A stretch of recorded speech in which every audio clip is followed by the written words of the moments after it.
it's a totally different way of being present. And it's more fun to be around because it has hope. You understand that people aren't bad people. People are behaving in that way either because of some emotional thing that happened in the past or because of a thinking skill that is causing them to behave in that way. Hello, dear friends, and welcome to another episode of Life of Love.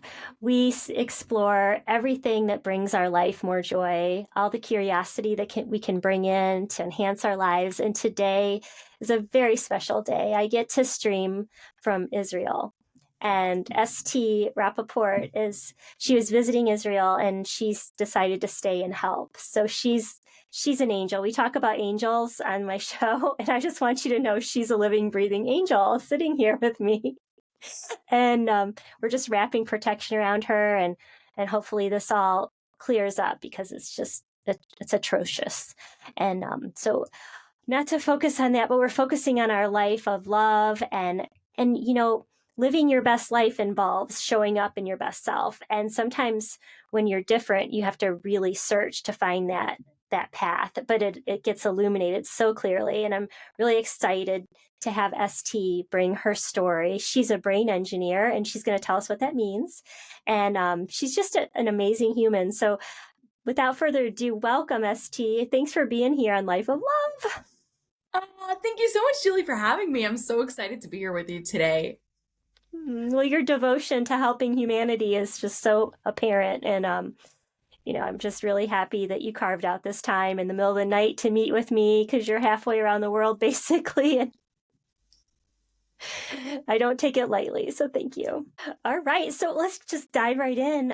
What is a brain engineer? And did you coin that term? I know you had some learning differences and we had Michael, he has biodiversity. He's a guest on the show. So he introduced the audience to what that means to have, difficulty learning within the system. So if you haven't listened to that episode, you might want to catch on to that. But I know this will springboard off of what Michael's message was. But yeah, share with us your story. And did you know you were neurodiverse, that you were going to be a brain engineer? Like, let us have a little insight into your journey. Okay, there's a lot of questions there.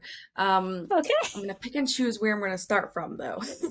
Perfect. I love it. Okay, so I was struggling still with reading in 5th grade. So I could read, but it was a very big struggle for me. I got tested for a bunch of different things. It wasn't like dyslexic or something, but it was just having really a time. And I was going to a lot of tutors and not really making results. And my parents weren't very happy because it was lots of high bills. I was spending lots of time out of class, which I really liked.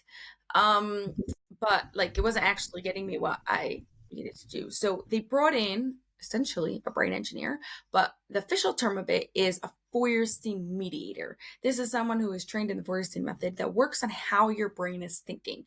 So essentially, we did exercises that worked on how the brain was thinking instead of reading. So none of the typical reading tutor type of things, literally how your brain takes in, processes information, and things like that. And by simply doing that, my rating improved because how my brain, the actual like functions, right? Like the foundations of how my brain was thinking was improving. And so my rating improved. But because I wasn't focused on the rating and I was focused on how my brain was thinking, every single other area of my life also improved. Every single subject I got better at, socially, I did better. My confidence went up, like everything got better. And it was at that age that I knew I wanted to learn this, but I didn't think that it would be my whole entire life. It's a calling. Oh my gosh. Well, that's amazing because, well, I'm a speech pathologist by my master's, and I worked with dyslexic children. And usually what happened, not exclusively, I had a bunch of different kinds of people I worked with, but it was an area that I dove into. And usually it was 2nd grade when I'd get the call, like this child's reading, but they're not absorbing, or they have trouble integrating all the different systems, like long E, and how when E and A are together, it's a long sound, and I would have to go and teach them how to rhyme and the like the linguistic parts. But if in fifth grade was when you hit the wall, it meant you could read. It was something with your brain functioning. Did they do like an EKG to look at how your brain was firing at that point, or how did you connect with? And I want to hear again because our connection was a little weird. What was the specialist you connected to that was able to get to this? Yeah. So it's called the Feuerstein method. Feuerstein. Okay, Feuerstein. Um, gotcha. Okay. it's actually it's a method used in 40 countries around the world. For some reason in Yeah. America, it's not very popular. But in other places around the world, it is more. And it's used in a lot of various different ways with learning difficulties. It's learning with people like autistic and Down syndrome. It's also used with like to reduce or prevent Alzheimer's and Parkinson's, things like that. So anything having to do with the brain, it really helps because it's working on how your brain is thinking. So to answer your question, no, I didn't get any brain scans. I actually wish I would have. I think it would have been so cool. But I over the years since like really like first second grade when they already noticed that I was struggling with reading, I was getting these like standardized tests, like IQ tests, dyslexic tests, things like that, and like everything seemed fine. That was like part of the challenge, but I still wasn't reading properly. It was very having a hard time like reading comprehension. It was reading really slowly, things like that. So that's when brought in these mediators actually to these people trained in this method to my town. They did some trainings in there, and then I started to get those sessions. It's just like such a light bulb. I mean, so many people, like anybody can benefit from learning how their brain works, right? It's like it's you've made it your occupation. It's amazing. So, I mean, can you explain, is it a series of tests and then people fall into a category, or is it like how do you define how your brain works? I'm really curious. Yeah. Okay. So essentially, we tend to think of thinking as one big thing, but thinking is actually made up of 28 thinking skills called cognitive functions. Also, Okay. just like simply called thinking skills. 28 thinking skills. Everyone, it's a universal thing. We all use them. Naturally, with 28 of them, some of them are going to be stronger than others. But those weaker ones are making it make are like getting in your way of doing what you want to do. So any single time you find yourself procrastinating, every single time there's a task you don't like, every single time there's your brain finds something challenging, it is because one of those thinking skills are weak and making it challenging for you to do a task. As soon as you improve that skill, it makes it much easier for you to do that task. Makes it seem so simple. Like, you do a physical inventory and your abs are weak. So you do core exercises, so it's, Literally, wow. that's what it is. Yeah. It's so cool. And so, so what was the first big difference that you noticed? And do you feel like magic or any synchronicities lined up because your parents had gone through, lots of funds and, resources, and you start when you're lost in a system, when you can't find answers, when it's not like ABC, do this, it gets a little stressful. And, I'm sure your parents are loving and they didn't project the stress on you, but what was that moment where it was like, boom, and do you feel like there was some kind of divine intervention or some kind of, would you like to share a story of how it sort of came about for you and your family? Yeah, so this actually happened when I was a little bit older. Like I mentioned earlier, I knew I wanted to learn this and just study it more for my own self. Like, thought it'd be a very interesting thing to have and just like be cool. But it is a Mm-hmm. couple years process. That while you study and like work, like while you work with people, then you study. And during this process, I took a Tony Robbins course called Rapid Planning Method. Mm-hmm. For anyone who doesn't know, it's a method based on planning according to your your motivation instead of your to-do list. And I thought that was like pretty cool. Like instead of just like saying like, oh, I have to do laundry today and answer emails, like you're actually focusing on what's important to you and your motives. Um, But here's the thing, no matter how hard I tried, I couldn't do what Tony was talking about. I did all the exercises, I tried to follow everything he said, but it just, something in my brain just didn't click. He spoke a lot about like planning 6 months, a year ahead. And I just couldn't do that. I found myself at that time, I consider myself someone who's super productive. And like if something needed to happen, like I got it done now. I couldn't really think about like, okay, like in 6 months time, what's gonna be then? I'm gonna do what needs to happen then. And so I just left it. I was like, okay, this sounds like a really cool program, but it's not for me and not for Mm-hmm. my brain. And that was the end of it. And then a few months later, I was taking another one of these trainings that I needed to do for this Feuerstein method.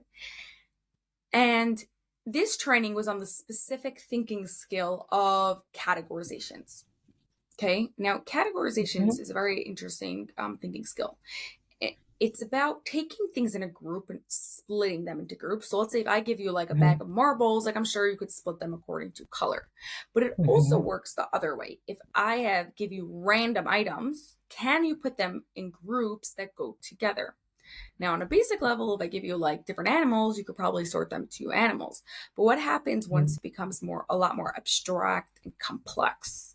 And you're starting to talk about efficiency and productivity. And that was where my brain really struggled. And I really, really had a hard time. So if you give me a list of things to do, I could do them, but I won't specifically do them in a good order. And so it was during this training that I like had this light bulb moment that I realized that like, hey, adults need this too. And Mm-hmm. we need to improve our thinking skills. And that was when I really went all in on this, really working with adults and with entrepreneurs, and helping them improve their thinking skills to really take it to the next level to make their lives easier. Because it was because of this that I literally saved over 10 hours every week.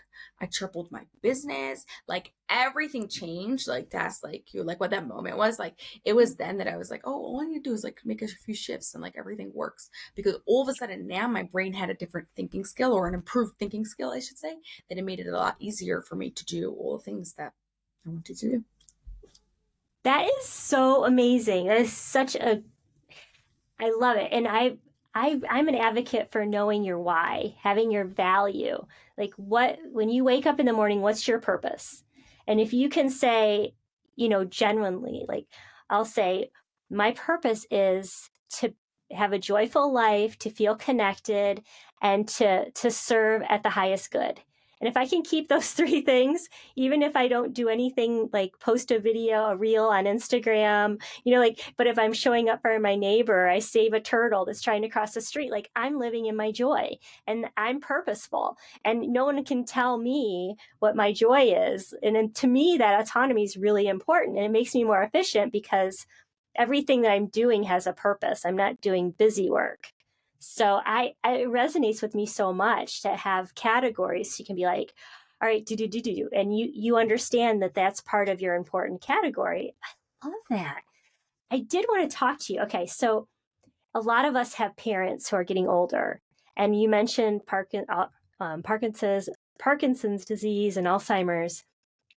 And I would love for you to share what kind of, they might not be appropriate for the whole program, but how would you help a person who's like, I'm just struggling to remember little things, and like you said, help them with their confidence. Like, have you seen any patterns on that population? And we don't want to group everybody, but I mean, just give a little insight as to, an older brain, how this could help them. Yeah. So we do very, very specific exercises when like with clients that are also designed for people in this category. But essentially the point is you want to use your brain in new challenging ways.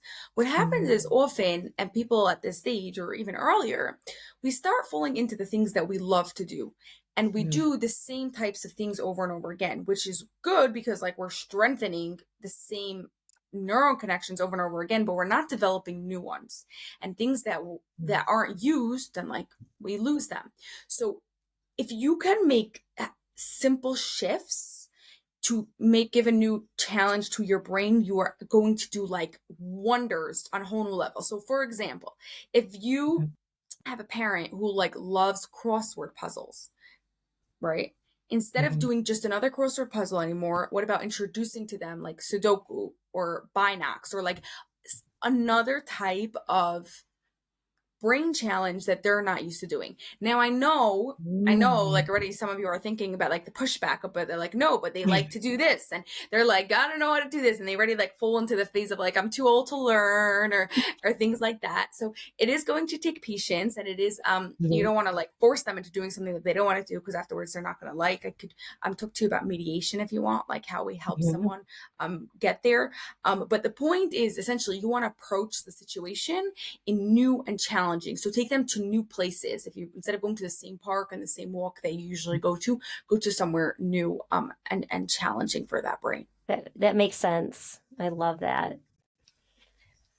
Do you have like a website, or how do you connect with your people? And it's so amazing what you're doing, and you can tell how it changes someone's life to just to be aware that there's 28 different cognitive functions. I mean, just think about that. That's like, because we get stuck in our habits. So how do you connect, and where do you start? Is it like a battery of questions, or just so curious? Yeah. So I actually have a free assessment. You all could take it. It goes through the 28 thinking skills at Mm-hmm. lifepicksuniversity.com/brain. So that's lifepicks, Pix, university.com/brain. And essentially it goes through the 20 thinking skills, and you could mark Mm-hmm. off and see where you are at with each one of the thinking skills. Now, if you take the Mm-hmm. assessment, you're going to notice something interesting. There's no such thing as like right or wrong with each one of the questions. They're all on a scale of 1 through 5, because there's no such a thing as being perfect at a thinking skill. You can always be Mm-hmm. improving all of them. But what happens is once you finish taking this assessment, it takes 7, 10 minutes, you afterwards can get very clear and see where you are at which each one of these thinking skills, and then can see what you need to improve, which ones are weak, which one are strong, how you can leverage your strong ones to improve your weaker ones, and things like that. Hmm. And it's so amazing that, if you can clarify how you're thinking, how it makes your relationships better, how it makes you more efficient at work. And that's why I wanted to have you on Life of Love, because it's like, if you can maximize your brain function and use this, this wonderful computer we have. And, there's studies that say we only use 4% of our brain. I've read that. And like, if we can access more of that, it just makes us show up better, and it changes the way we interact with our world. And then it makes you more loving because you understand other people's differences. And do you find yourself like in public doing a little mini assessment and saying, oh, okay, this, I just need to approach this person with compassion because this might be their weakness? Like, do you have a story about sometime you've used your superpower? That is a very good point of what you said. I don't like to just go assess people. If somebody No. wants to be assessed, then like I could help them figure out what the thinking skill is getting in their way of their challenge, and let's say tasks are procrastinating on or something like that. But what happens is I'm a massive advocate for everyone to just understand the thinking skills and understand the concept of thinking skills. Just like we have, thank God, come really far with like mental health and trauma. And it's like Mm. now words that everyone knows what we're talking about. And so like you can be more understanding to someone who has had trauma and understand why they're behaving that way. It doesn't excuse their behavior, but it helps you be able to understand them, and you can approach them in a different way. The same thing when Mm. you understand thinking skills and you understand that people aren't bad people. People are behaving in that way either because of some emotional thing that happened in the past, or because of a thinking skill that is causing them to behave in that way. And sometimes it's both. Um, Mhm. when you can look at people every time someone like does something that like would make me mad, or like I'm like, why are they doing this type of thing? I remind myself there is this thinking skill that is making it challenging for them. Sometimes I just like have that. I just like, okay, it's a thinking skill. But sometimes I'll really want to understand what that thinking skill is, so that way I know how to talk to them in a way that their brain understands. And you don't have to be like an expert in the thinking skills in order to do this. By you simply being aware and like having it in top of mind that your brain thinks different than other people and we all have different strong weak thinking skills, you can simply just like pick up how is this person talking and how can you talk to them so that way your brain understands it based on their strong weak thinking skills. I love that. So you take inventory and you try to match at their level what they're doing. Oh, Yeah. it's so compassionate, it's so accepting, and it's divinity. That's feminine divinity right there. I love it.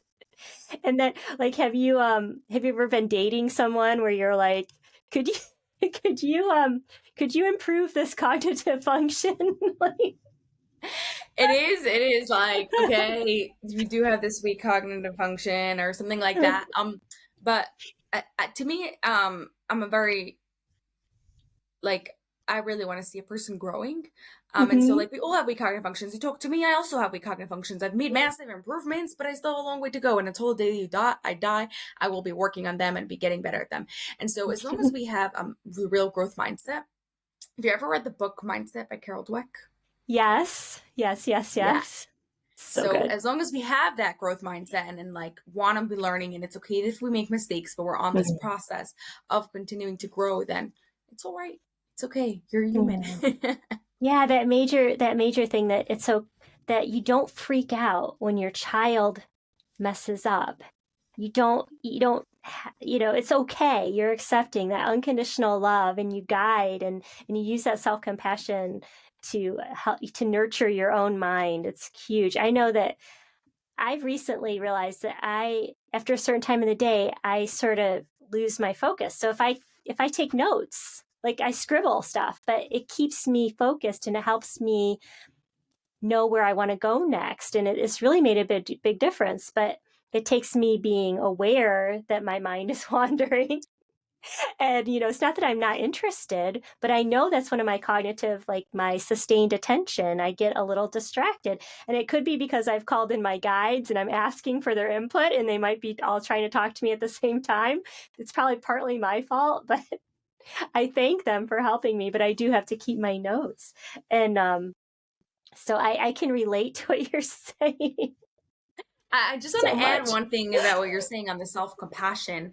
I Mm-hmm. think a lot of times we get really upset at ourselves for making a mistake, right? We get upset at our kids or our friends, but also at ourselves. We're like, oh, why do we do that? I'm so stupid for doing that. That was so dumb of me. Things like that, and that Yeah. besides for being really negative talk and doesn't do anyone good. Like you're literally pushing your brain in not good directions. Like the words you use have a massive effect on your growth. So speaking about parents who are older, the words that you use to talk Mm-hmm. to them have a big effect. But Mm-hmm. essentially, what I like to do is every time I make a mistake, is I like to ask myself, which thinking skill did I not use that caused this mistake? So in this way, instead of just like blaming myself, like, oh, and like talking down on myself, I can learn from the situation so that way next time I'm more aware to use that thinking skill. So you could do the same thing for yourself, even if you're not completely familiar with the thinking skills. If you have the assessment, you'll have all of them. But even just like asking yourself, like, what did I miss out, or what could have been done better? Again, not in a judgmental way, in a way of trying to understand and to grow from, so that way you can use it as an opportunity to really grow. Yeah, that's so of the light, and it's so in resonance with my mantra. Every day is a chance to live the life of your dream, and that means using your free will to make different choices that bring you to the earth that you want. And I was just before we got on, I was listening to this channeled meditation. It was just beautiful about the new earth, and the first step is to change your thinking to positivity. And then you come on and say this. And so it's just, you keep getting these breadcrumbs, you keep getting reassurances that what you think, those frequencies, if you can keep your mind and your thoughts on the higher frequencies. I mean, just pick up David Hawkins' scale of emotions. So enlightening because you don't realize when you judge, you're at a lower. Any word that has to do with shame is a low vibration and your body picks up on it. So it's really Yeah. important for us to have this awareness if we want to change our earth, our world. We want more peace. We want more love. So thank you so Yeah. much for sharing this. Yeah, if you don't mind, just add one quick thing to make it a little bit easier for people to change. Um, is think of it like this. Your brain thinks in pictures and doesn't have a picture for the word no. So if you are holding a cup of coffee and say like don't spill, don't spill, don't spill, your brain doesn't have a picture for that don't. It only has a picture for spill. So what happens Hmm. is spill the coffee. Hmm. Instead you say coffee stay in the cup. Your coffee will stay in the cup. So it's the positive version. So everything that you want to tell yourself, you want to tell yourself in the positive. So that way it will actually happen. Yes, it's so powerful. It's so powerful. And it reminds me of, when you're riding a bike and you get to the side of the road where it's going to be gravel or the concrete, and you look down and you're like, oh, don't fall, don't fall. You always fall. You always go. Yep, exactly, So you exactly. you So if put you your say like head stay down. stand, stay straight, or right, like stay on the bike, Just then don't that's look the down. positive. Just stay on Yeah. the road. And once you look at that curb, you're going to go down the curb. You got to Yeah. stay ahead. Yeah. Yep. I love that. And I knew that whole thing through my studies. And I always, it's like when I was raising my boys, I knew that they tuned into the last word you said. So you better make sure that last word was a positive or what you wanted them to do instead of don't. Oh yeah, Like, with kids it's so important. Like instead of telling them what it's not to do, what yes to do. Yeah, yes that's a to really big do. one.